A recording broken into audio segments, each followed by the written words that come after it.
ప్రస్తుతం ఢిల్లీలో మీడియా సమావేశంలో కేటీఆర్ మాట్లాడుతున్నారు. లైవ్ చూద్దాం. 2004-05 సంవత్సరంలో ఆ రోజు అప్పటి ప్రధానమంత్రి మన్మోహన్ సింగ్ గారిని ఒప్పించి ఆనాటి కరీంనగర్ పార్లమెంట్ సభ్యుడిగా కేసీఆర్ గారు కొత్తపల్లి, మనోహరాబాద్, సిద్దిపేట, సిరిసిల్ల, వేములవాడ మీదుగా చొప్పదండి నియోజకవర్గం మీదుగా కరీంనగర్కు కలిపే ఈ బ్రాడ్ గేజ్ రైల్వే ప్రాజెక్టును ఆ రోజు మంజూరు చేయించారు. దాదాపు 21 సంవత్సరాల కిందట. ఇది మొత్తం 151 కిలోమీటర్ల ప్రతిపాదన. కానీ ఎప్పుడైతే కేసీఆర్ గారు మరి తెలంగాణ ఇవ్వనందుకు నిరసనగా కేంద్ర మంత్రివర్గం నుంచి పక్కకు జరిగారో 2006లో, 2006 నుంచి 14 వరకు 8 సంవత్సరాలు కాంగ్రెస్ ప్రభుత్వం ఆ ప్రతిపాదనను పూర్తిగా కోల్డ్ స్టోరేజ్ లో పెట్టింది, పక్కన పెట్టింది.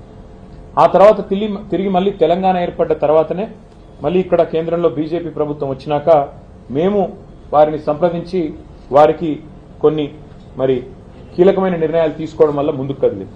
అందులో ఏం చెప్పాము? ఉచితంగా భూసేకరణ మేమే చేసిస్తామని చెప్పి ఆ రోజు రాష్ట్ర ప్రభుత్వ పరంగా మనం ప్రతిపాదించడం జరిగింది. అట్లాగే 3వ వంతు ప్రాజెక్టు నిర్మాణ ఖర్చులో కూడా 3వ వంతు మేము భరిస్తాం, 1/3 కాస్ట్ మేము భరిస్తామని చెప్పాం. ప్రత్యేక ఒప్పందం చేసుకున్నాం. అప్పుడు పనులు 2014 తర్వాత మొదలైనాయి. మరి మొదలైన పనులు మధ్యలో కోవిడ్ వచ్చినా ఇంకా ఇతరత్ర సమస్యలు వచ్చినా మోడీ గవర్నమెంట్ సహకరించకపోయినా మనోహరాబాద్ నుంచి సిద్దిపేట వరకు సుమారు 76 కిలోమీటర్ల వరకు రైల్వే లైన్ పూర్తయింది. పూర్తయి అక్టోబర్ 3, 2023 అంటే మేము దిగిపోకంటే 2 నెలల ముందే ఆ 76 కిలోమీటర్లు పూర్తి చేశాం. కానీ మిగతా 75 కిలోమీటర్లు ఏదైతే ఉందో సిద్దిపేట, సిరిసిల్ల, వేములవాడ అక్కడి నుంచి మనకి చొప్పదండి మీదుగా కొత్తపల్లి పోయేది. ఇంతవరకు మళ్ళీ ఈ 2.5 సంవత్సరాల్లో కాంగ్రెస్ ప్రభుత్వం వచ్చింది. మళ్ళీ ఆ రైల్వే లైను మళ్ళీ ఆగమైపోయే పరిస్థితి ఉంది. అందుకే ఇవాళ కేంద్ర మంత్రి గారిని తెలంగాణ ప్రభుత్వం ఇంకా కొన్ని డబ్బులు ఇవ్వాలి. మనం గతంలో చేసుకున్న ఒప్పందం ప్రకారం 416 కోట్ల రూపాయలు మరి ఇవ్వాలి.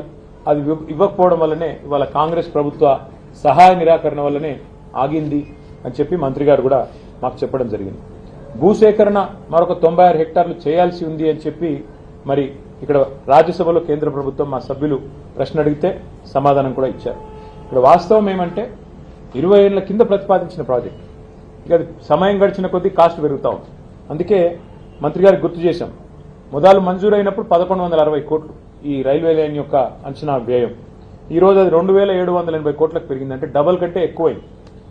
ఈ ప్రాజెక్ట్ వల్ల లాభం ఏంటి ఈ రైల్వే లైన్ వల్ల అంటే మధ్యలో టెక్స్టైల్ హబ్ గా ఉన్న సిరిసిల్ల, మరి ఒక తిరుపూర్ స్థాయిలో తమిళనాడులో ఎదిగేదానికి ఆస్కారం ఉన్న ప్రాంతం సిరిసిల్ల.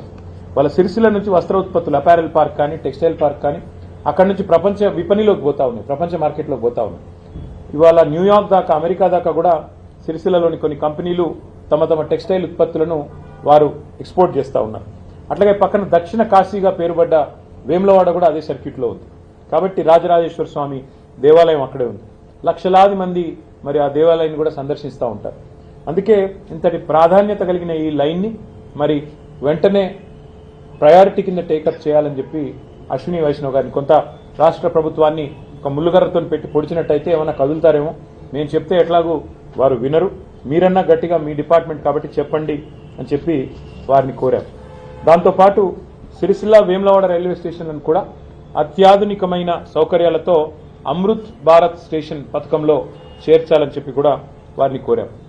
దాని తర్వాత ఆ స్టేషన్ నుంచి తంగళ్లపల్లి రైల్వే స్టేషన్ నుంచి నేరుగా మిడ్ మానేర్ రిజర్వాయర్ మీదుగా ఎలాంటి ల్యాండ్ ఎక్విజిషన్ అవసరం లేకుండా ధవళేశ్వరం వద్ద ఎట్లా అయితే ఒక రైల్ కమ్ రోడ్ బ్రిడ్జ్ ఉందో అదే పద్ధతుల్లో ఒక రైల్ కమ్ రోడ్ బ్రిడ్జ్ ని కూడా మంజూరు చేయండి అని చెప్పి గౌరవ మంత్రి గారిని మరి కోరడం కూడా జరిగింది. అట్లాగే ఇవాళ మీరు గమనించినట్టయితే హైదరాబాద్ నుంచి ఇవాళ వరంగల్ మీదుగా మన కాజీపేట జంక్షన్ మీదుగా మనకు ఢిల్లీ రైళ్లు అన్నీ వస్తూ ఉంటాయి. అట్లా కాకుండా అటు లోడ్ ఎక్కువ పెరిగింది కాబట్టి రేపు కరీంనగర్ నుంచి ఇటు మంచిర్యాల వైపు నుంచి తీసుకొని పోవాలి రైళ్లు అంటే ప్రత్యామ్నాయంగా ఎలక్ట్రిఫికేషన్ జరగాలి. లేన్ ఎలక్ట్రిఫికేషన్, రూట్ ఎలక్ట్రిఫికేషన్ జరగాలి. ఇవాళ ఈ రైల్వే లైన్ ఏదైతే ఉందో కొత్తపల్లి, మనోహరాబాద్, దీన్ని సంపూర్ణంగా ఎలక్ట్రిఫికేషన్ కూడా టేకప్ చేయాలని చెప్పి మంత్రి గారిని విజ్ఞప్తి చేశాము. ప్రధానమంత్రి గారు ఏదైతే చెప్తున్నారో పీఎం గతి శక్తి అని, ఆ లక్ష్యాలు అందుకోవాలంటే ఎలక్ట్రిఫికేషన్ కూడా చేయాలి, తద్వారా లోడ్ కూడా తగ్గాలి అని చెప్పి కూడా వారికి విజ్ఞప్తి చేయడం జరిగింది. అట్లాగే మంత్రి గారికి ప్రత్యేకంగా ఇంకో విషయం కూడా చెప్పాను. వారు ఐటీ మంత్రి కూడా, రైల్వే మంత్రి మాత్రమే కాదు ఐటీ శాఖ మంత్రిగా కూడా ఉన్నారు. కాబట్టి వారికి చేసిన విజ్ఞప్తి ఏమంటే గతంలో కేసీఆర్ గారి నాయకత్వంలో మేము అన్ని పాత జిల్లా కేంద్రాలలో ఆదిలాబాద్ కావచ్చు, కరీంనగర్ కావచ్చు, నల్లగొండ కావచ్చు, మహబూబ్ నగర్ కావచ్చు, ఖమ్మం, కరీంనగర్, నిజామాబాద్ అన్ని చోట్ల ఐటీ టవర్